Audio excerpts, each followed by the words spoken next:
Vâng, và nói đầu tiên thì Phước Lộc sẽ gửi toàn thể quý cô chú anh chị cũng như tất cả các em nhỏ lời chúc sức khỏe và lời chào thân thương trân trọng nhất ha. Xin hân hoan chào đón toàn thể quý cô chú anh chị đã quay trở lại Lộc chuyên sửa động cơ, máy xe và cuộc sống hàng ngày. Thì hôm nay Lộc sẽ cân heo bét này là động cơ Yanmar 4HP lòng 1 tấc 24 nha anh em. Heo xài đầu chung với động cơ Mitsubishi S4BB nha anh em. Anh em xem video thấy hay nhớ đăng ký và ủng hộ kênh cho kênh ngày càng phát triển ha.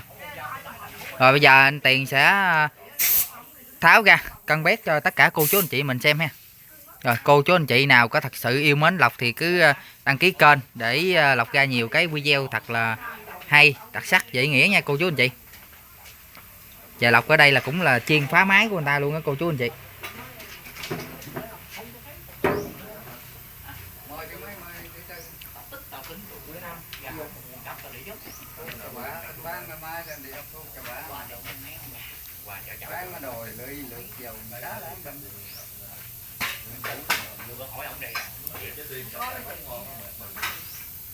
Nha cô chú anh chị. Heo này là heo của Yanmar 4HP lòng 1 tấc 24 nha các bạn. Giống như Hino EM 100 lòng tấc 24 luôn nha cô chú anh chị. Heo này là xài chung với heo Hino và Yanmar xài chung, Mitsu S4BB xài đầu chung.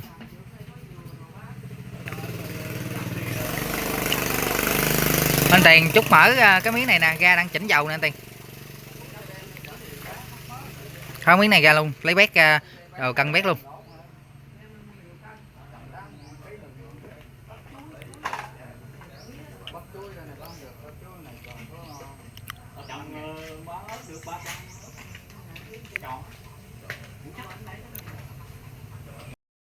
Rồi giờ Lộc sẽ tiến hành thử bét nha mấy anh chị. Nè, quay vô đây, bét cân có 150, ăn vụ què chạy, máy chạy khối không, chạy hao dầu chích mẹ luôn nè. Đúng rồi. 150 không? Nè, coi nó đáy nè, chạy nè, chạy quần què nè, đáy bét không nè. Này nó lấy 24 hả Lộc? 240. 24 mà hiện tại có 150 rồi mấy anh chị. Bét này chạy không được nha.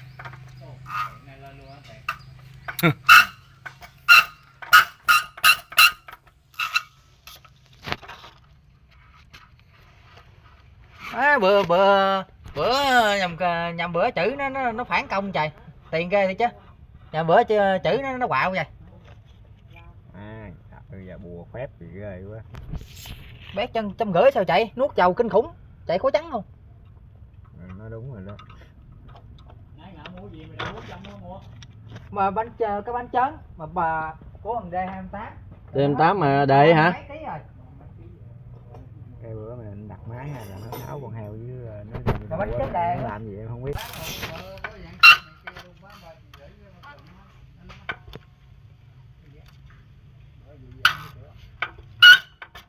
Thấy chưa? Này là 201 nè.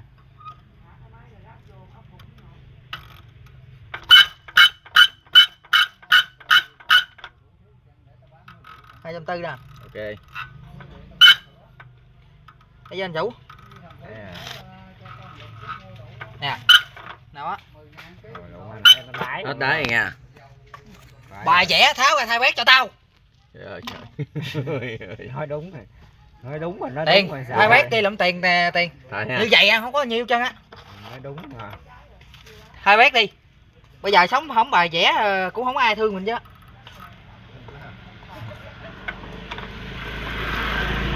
Nè 240 này thấy không anh trai? Đây 250 nè.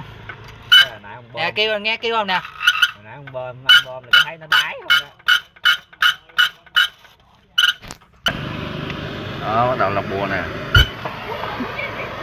Thấy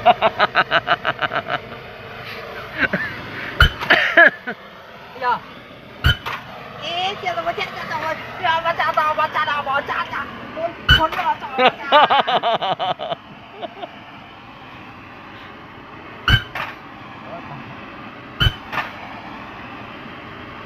Nè máy ta đổ anti nè mà lửa còn bật nè.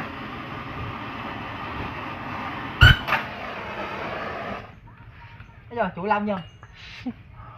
Một Không. chục chết. Rồi cái nữa đúng 240 không? Ồ quét thì ok nha.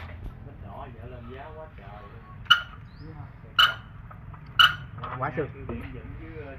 Rồi tháo vét ra thay đi anh Tiền ơi.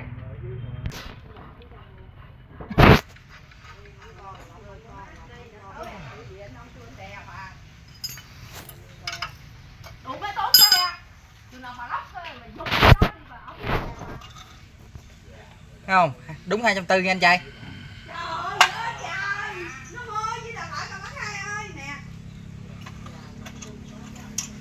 Rồi tới thử cây thứ hai có áp nhiêu nè.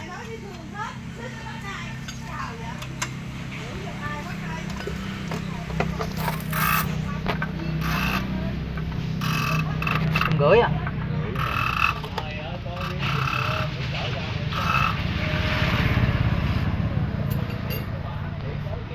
Oh yeah, come on yeah. Bên cồn sao đám dỗ quay vậy, đám dỗ bình dân nhưng bên cồn thề em hát, đám dỗ chịu chê ghê thế ca sĩ 3-4 ngày. Xíu nữa. Cái đó là anh chị là nó đáy rồi phải không? Dạ. Để đi chạy rồi nó dầu Bà Nội luôn.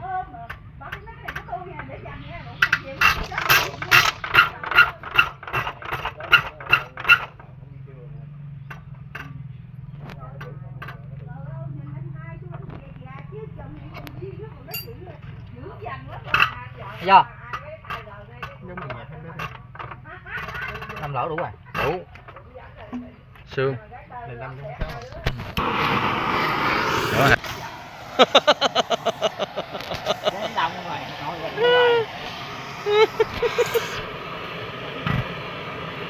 Nhát rồi. Nhát rồi.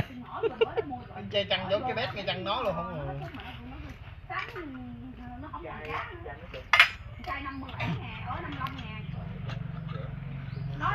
Rồi cân xong xuôi đó, tháo ra thay vét cho em nghe Tiền. Chứ bây giờ không bài vẽ là không có sống.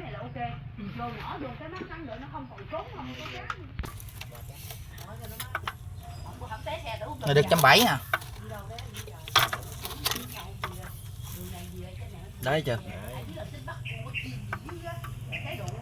Khoan để rồi. Được đấy không?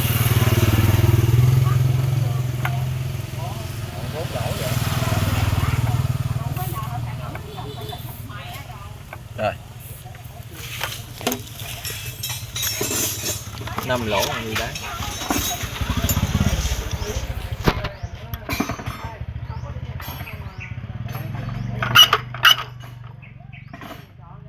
Lắm.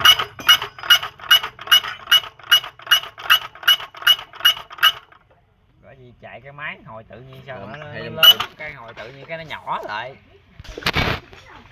Xe hết giờ. Ghe.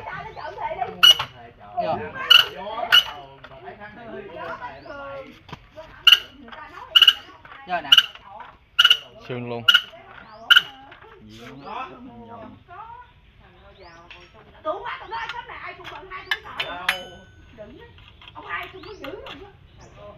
Không, bây giờ nếu mà mình không làm hắc đích, nhưng mà mình chỉ Tiền nè, mua bóp làm hay quét nè.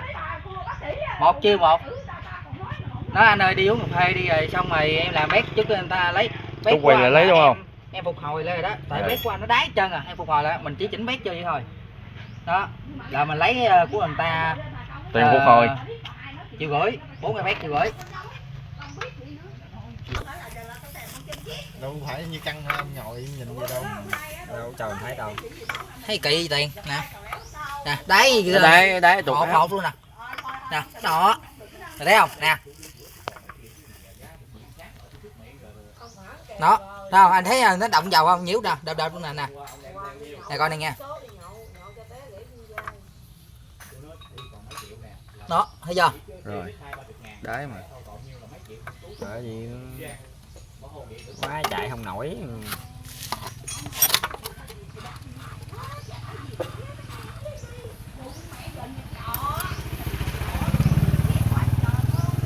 rồi chứ này nó nghe nó ngạt luôn rồi đó. Bữa sáng đài không nổ rồi lên mía.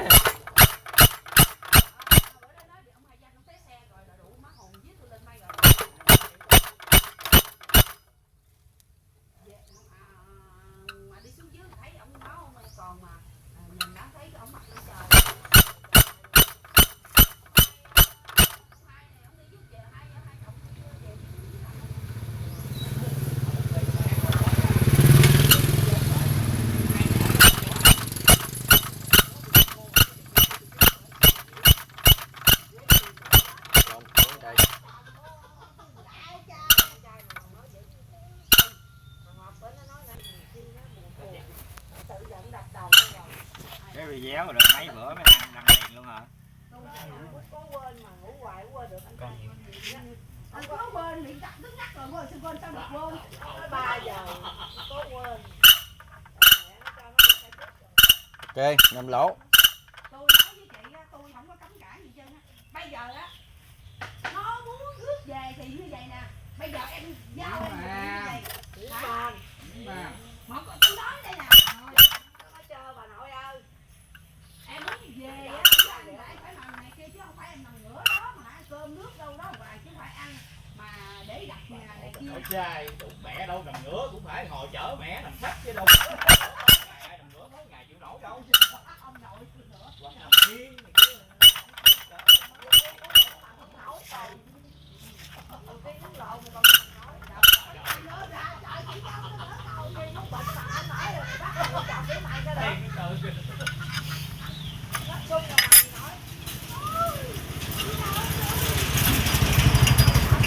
Rồi xong quay đi, rồi bắt lên máy cho em. Bây giờ lên co bắt bét rồi nha anh em.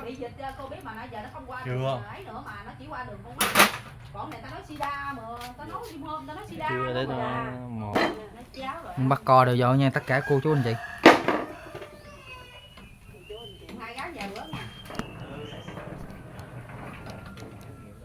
Trời ơi, anh ăn gạo ăn làm 7 bao đó. Không có trả, đòi cũng ghét luôn không mua nữa. Bây giờ bán là phải gòi đầu gối đầu người ta. Ông mà đặt ông đòi không mua nữa. Nói chứ tôi không có chịu mua tại bữa là mua rồi kẹt kẹt cái tôi thấy bao gạo ngon tôi ông hai đem bao bao nữa đi.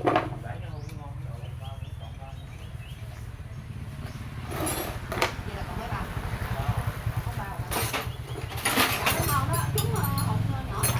Hột nhỏ mới ngon còn hột bự đó. Qua đi cầm nhậm 6 triệu rồi. Rồi ông lấy nữa rồi ra. Tiền đâu hôm qua cái trả tiền che của Nguyễn hôm qua cái này chị giữ được trả tiền cái bình điện 850. Rồi đóng tiền wifi điện nước.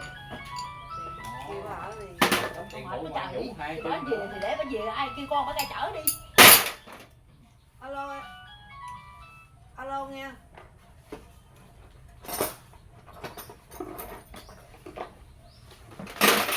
Vô đăng ký kênh là nó đi đám dỗ đó rồi nó nhậu đó rồi nó té cho nó đi bệnh viện nó ô nghị bó rồi nó đi về già rồi. Mai mốt điện nó dễ bắt máy lắm. Thì cái tay nó bị gãy đó rồi người ta kêu mổ gãy xương đòn. Rồi giờ nó đang bó thuốc nam vừa xong rồi giờ bây giờ đợi giờ có té xe nghỉ. Rồi, giờ Đi tới đám đi dỗ trai. chồng vợ nó là đi đám dỗ trong không ly gì đó biết đâu. Đi mua cái số bán, nhậu xỉn là đi mua cái số. Rồi chạy nó lại trong mặt nó té hay gì đó. Em bữa hổm đi qua thăm đợt trước vợ con quýnh đó. Cái em nói đụ mẹ thằng Công á với vợ mẹ bây thấy cha bây ốm yếu đè bây quýnh để nó mặn giỏi nó mặn mấy trăm ngàn nó nuôi đây. Nói có bao nhiêu đó nó về nó điện vô tiền nó nói bác Năm á tao có nhà tao đặt thằng Công nó nói vậy cái bác Năm á đòi quýnh anh hai con. Nó con bệnh nó xài sể điện với điện nó điện em nói nhà chốt mốt chết sống làm bà không nhúng tay vô đó. Hôm nay em cũng qua thăm nữa.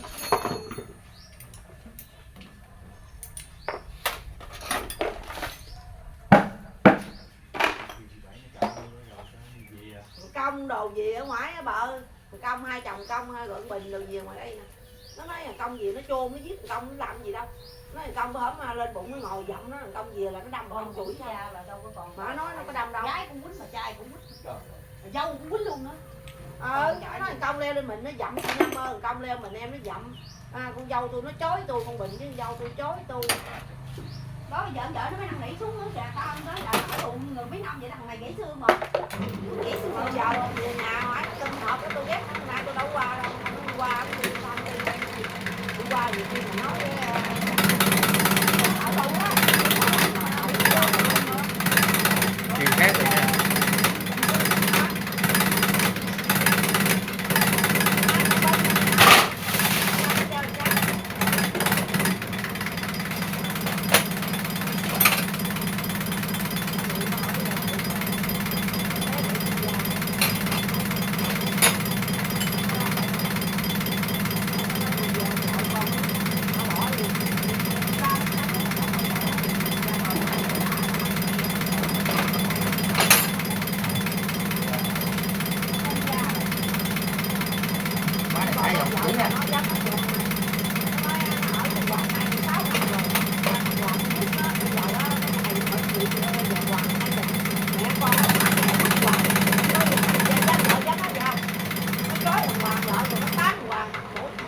Trong dầu rồi. Rồi con nó chối rồi nó thằng trai nó lên đâu chối, gái chối, thằng trai ra bụng dậm thấy rồi thường con vợ mình biết trong cái đầu cũng không mặt mày chạy đến còn cái gì đó mà vậy mà nó còn nói làng hoàng ngoại tình phản theo nó chơi lên hoàng phản theo đủ nữa đâu thành của này đâu.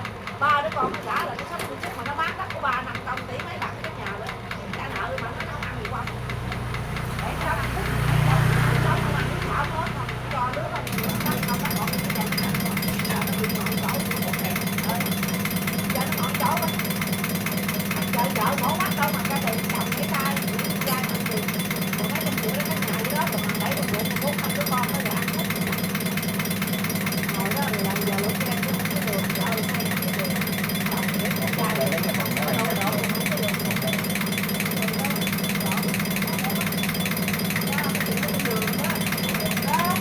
đường mà lộn không có lấy không nè.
Ok.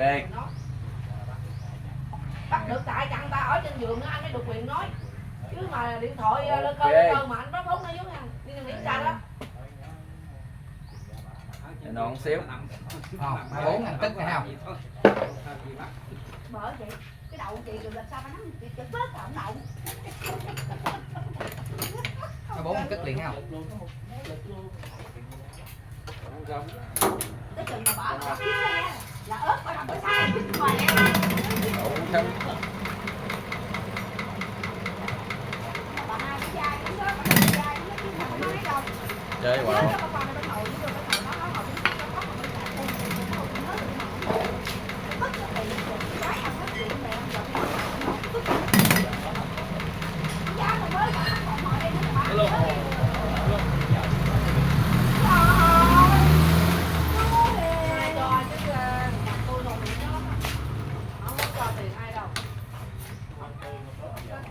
Dạ. Đồng giờ.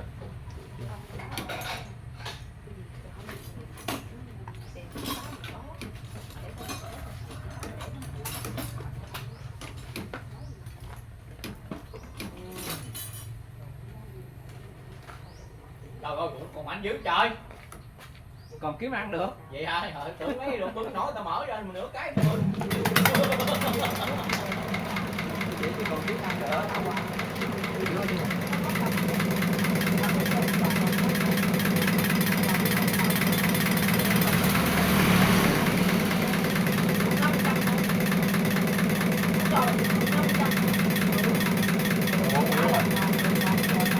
Trời sao chị nổi chị ăn tiền chắc quá.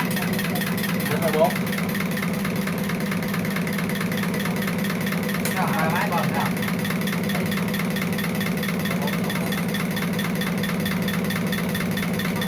Ok. Dạ Có rồi. rồi. Máy nó chạy rồi, nó khói đèn, khói trắng thì chạy nổi. Để ngóc mà bở leo lên thôi.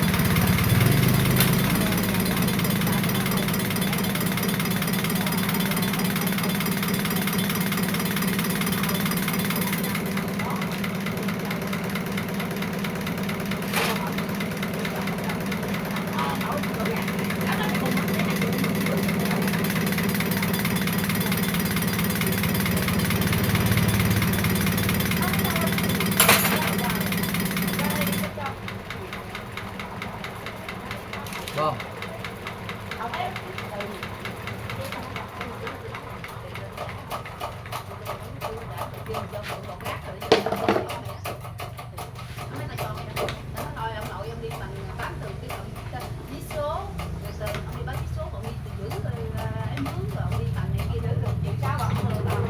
Rồi. Cái đấy rồi.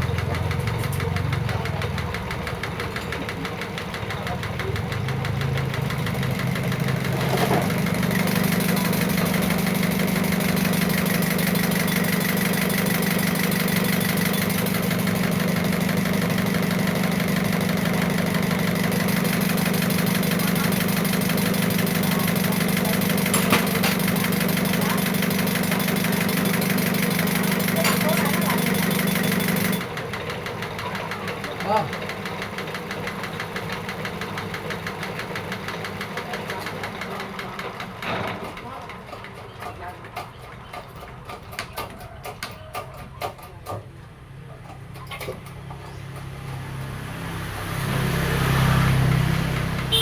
Rồi, tốt chưa?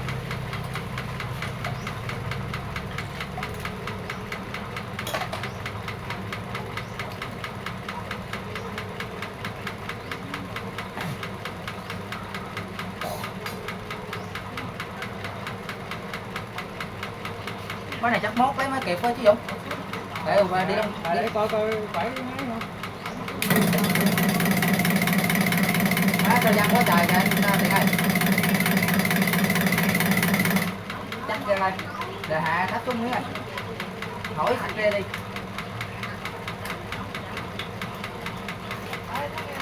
Đúng rồi. Đúng rồi, nghe lọc.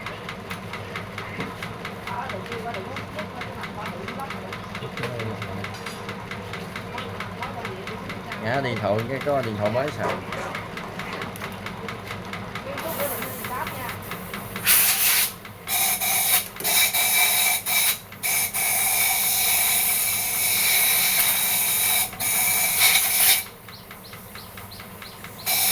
Xong rồi vô máy bơm hơi nha. Hỏi sạch đi luôn đi.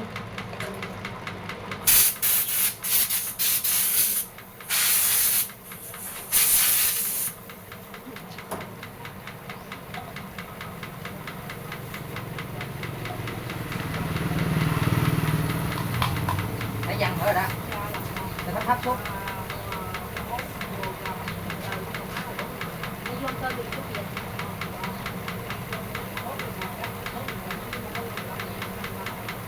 Kim đa cái mạnh vô luôn.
ơi mừng điều mà qua ăn cơm ở ông má tôi lại bà ơi năm bốn thiếu bốn tỷ đạt mấy. cho bác gì chồng tôi nghĩ sao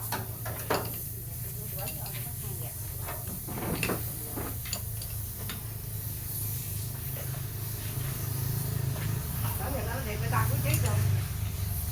ăn miếng cơm nữa đi. Bữa nay tao qua nhà mà tao ăn 2 tiếng rưỡi cơm đó, tao ăn biết gì không, tao mua một con má, tao như rửa con má nha, rồi rau la luộc nha, rồi dưa cải, tao dòng 2 tiếng rưỡi cơm. Hết rồi, hết củ cải rồi. Đây còn có cây gì khác tôi còn tao mua một con má còn bữa nay trời trời này lấy như vậy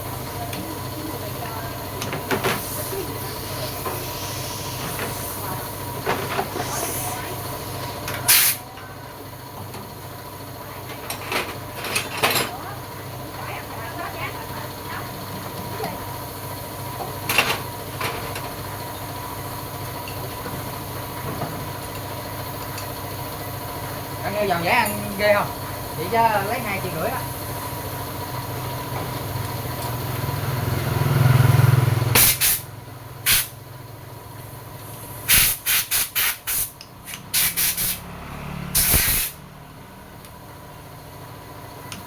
Không có nghề gì vậy.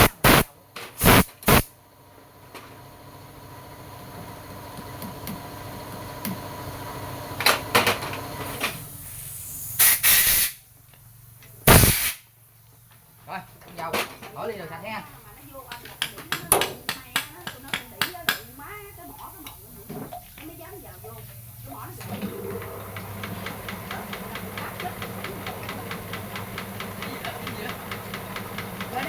Rồi thấp xuống.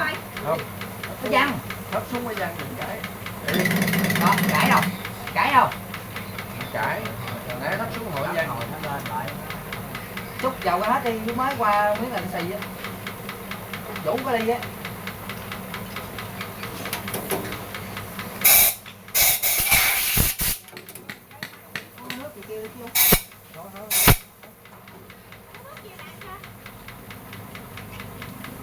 Có nước tương không? Có nước tương không? Thôi.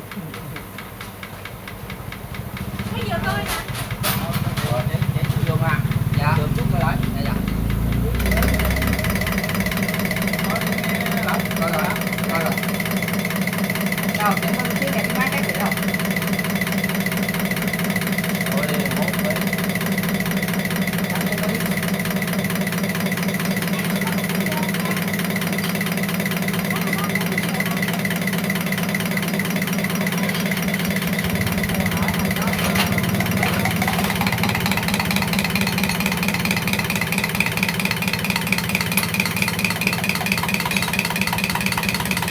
Quay trên dừa nha.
Nói giờ cân heo bếp dầu chuyên nghiệp rồi. Dạ, đúng rồi.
Bà đi gan rồi. Chị ở đâu rồi?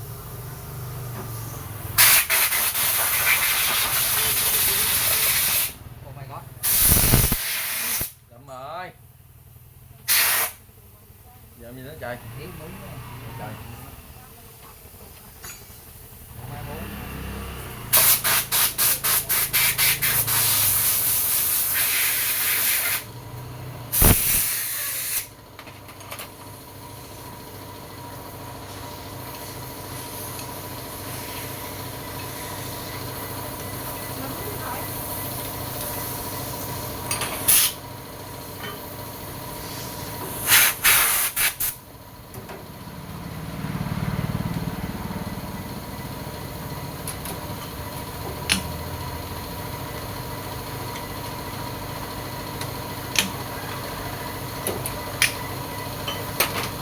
Sao mà lụm được cân? Còn mấy mấy bốn là anh phát hiện đâu có lụm liền nữa. 1,05. Mấy bốn là nói để cho nó giật mày ra. 1,05. Còn một cái thôi.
coi vậy không?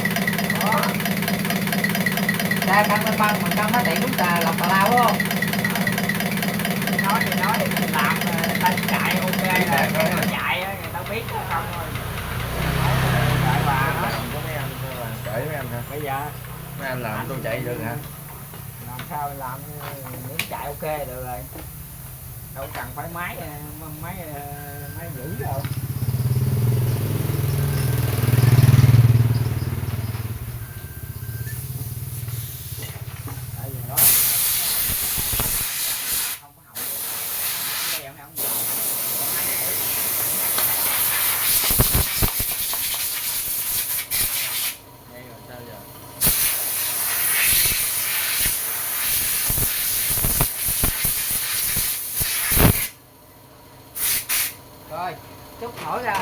thử lại cái nữa.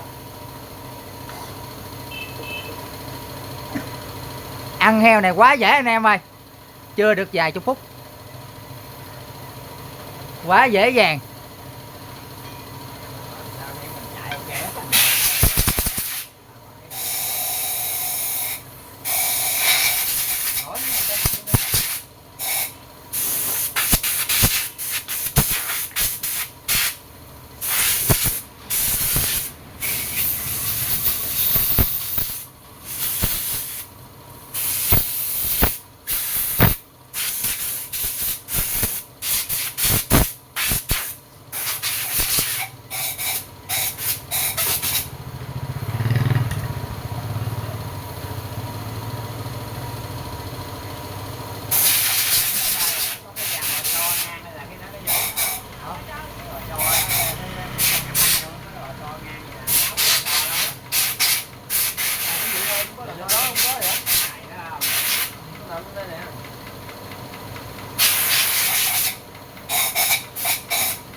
Ok lắm rồi.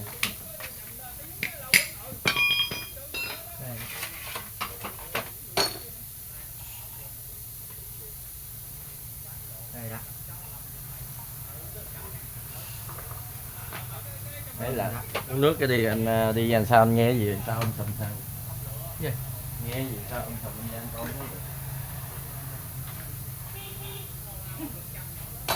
Sẽ lồn đi đáy nó mẹ đi đáy. Xong đó phải không?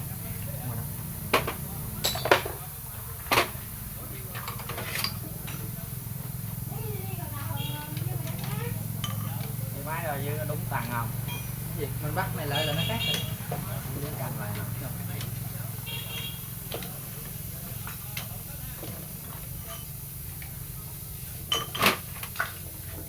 Rồi, với bơm nhất.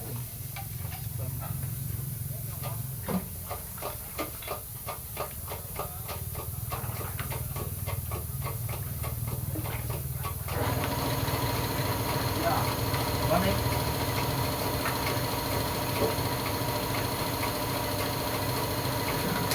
Rồi lên.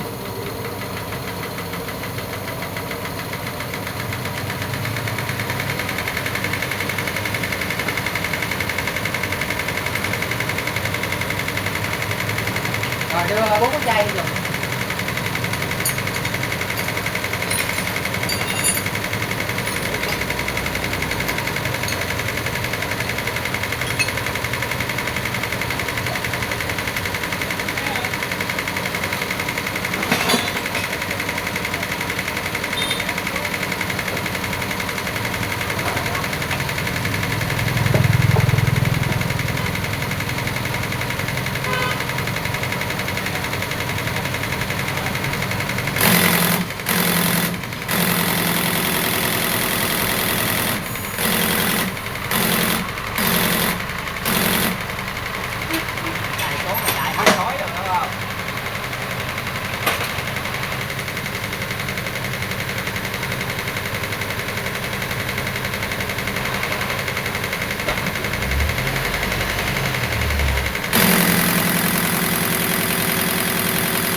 to luôn nè, thấy không nè. Rồi.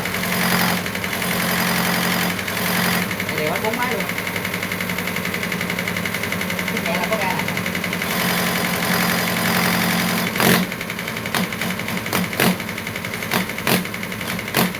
Mạnh hơn nữa không?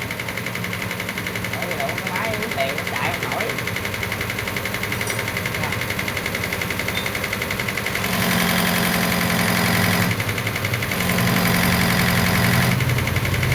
Nó bị nãy lần lên ra nó cũng đâu có chọn phải không? Chết hết mấy cuốn. Dầu này nó không ra thở không chịu.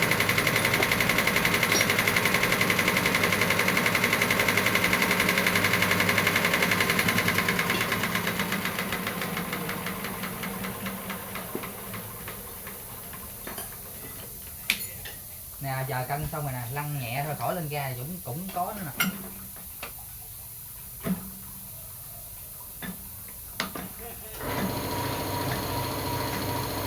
Về đây nhẹ là chạy. Máy này chạy 1 2 4 3.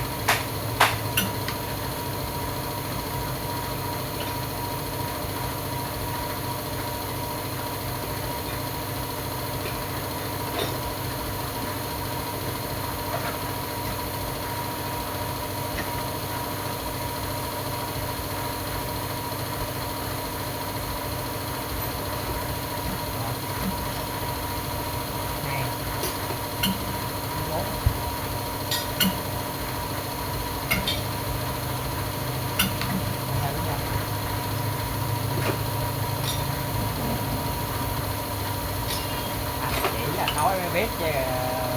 Dễ gì thợ nó giấu thằng trong mình bắt đừng nghe đừng biết nữa. Em gì em đâu có biết đâu.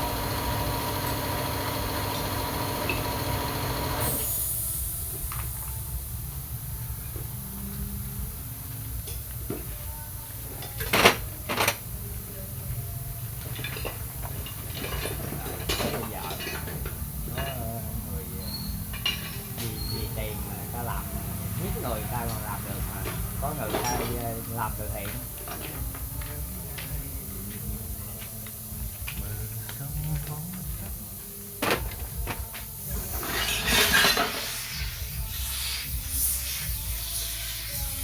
Máy này tiêu bơm của anh tiêu bơm zin luôn, chưa thay chưa gì hết, còn zin luôn. Chết bà không. Này tiêu bơm của anh còn nghĩa địa. Thấy bà. Còn mấy cái mà tiêu bơm thợ thay rồi 10 cái hụt tròn tiêu bơm hết mừng. Nè, này đúng zin luôn.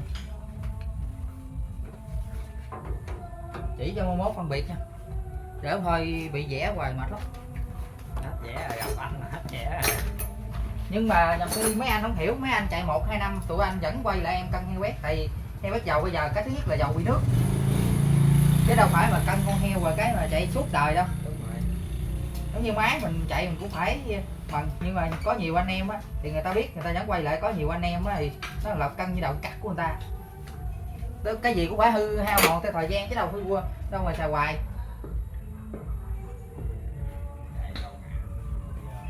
Nè anh coi dầu vừa chớm nè, thấy không? Dầu vừa chớm thì ngay dấu lúc này nó ngay đây là đúng nè. Nè thấy chưa? Nè.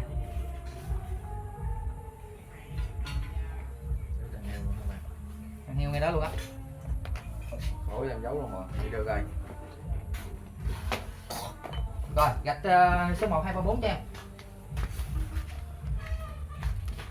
Cái gì mà Rồi xài nó- heo bát hôm nay cân quá đạt nha anh em. Heo này là máy còn nghĩa địa nha anh em. Heo này là có đi cân rồi nhưng mà đồ zin nó còn nha.